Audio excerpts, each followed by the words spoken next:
the Harlem Valley, home of positive thinking. The present town of Pawling was formed from land that was included in the Beekman patent. That patent was granted to Henry Beekman in 1703. After Henry Beekman's death in 1716, his estate was divided among his three children, Catherine Pawling, Cornelia Livingston, and Henry Beekman, Jr. Meanwhile, part of another piece of land, 1.8 miles wide and 60 miles long, called the Oblong because of its shape, was also to become a part of what we know as the town of Pawling. The Oblong initially was a negotiating point between New York and Connecticut in a border dispute. New York got Pawling and other areas, while Connecticut received Greenwich, Stamford, New Canaan, and part of Ridgefield. In 1769, the legislature of the colony of New York divided the Beekman patent into two precincts. One retained the name Beekman, while the other was named Pawling for Catherine Pawling, daughter of Henry Beekman.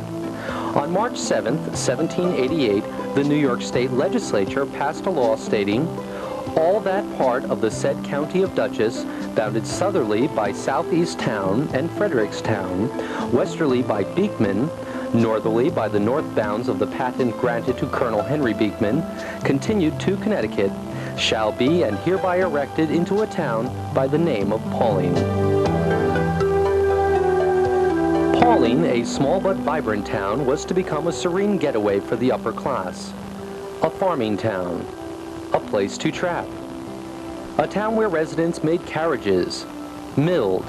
A rest stop on the way to Poughkeepsie.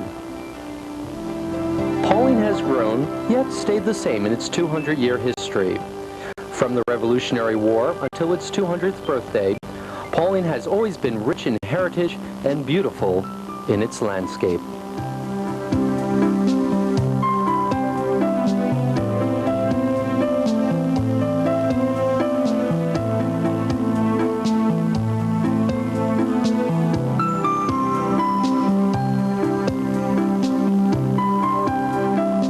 The feeling of Pawling is perhaps better phrased in this poem by Allan McNett, originally from Rainier, Washington, who moved to Pawling in the 1940s.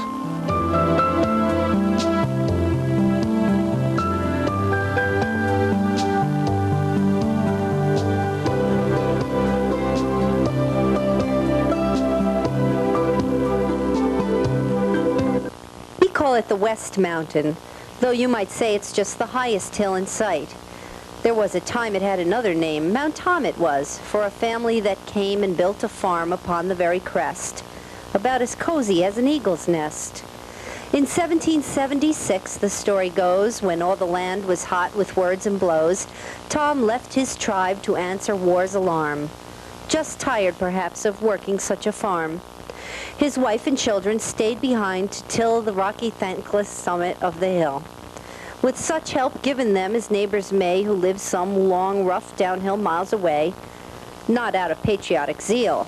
We know the people in the valley down below cared little for the King George, but not much more, being Quakers, for the Congress and its war.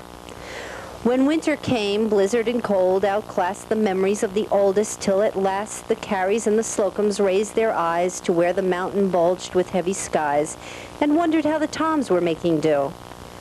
There was a chance they might not winter through. Sledges were piled with all that neighbors could spare of their food and cattle feed and wood. They yoked their oxen up the hill they got. It was every bit as bad as they had thought, through neck-deep drifts and over ledges where the wind had stripped the slippery granite bare, and steer or man might break a leg and drop. Grimly enough, they made it to the top, where all that showed them how the Toms might shift was chimney smoke that curled above a drift. House, barn, and sheds were igloos, little more. The rescuers had to dig to find a door, and neighbors mighty glad to ask them in. I call it mountain now without a grin, not much like mountains that I used to know, whose foothill ranges hold the summer snow, but high enough for late and early frost, and wild enough to get a stranger lost, and as much as any known around the earth, mountain enough to prove a good neighbor's worth.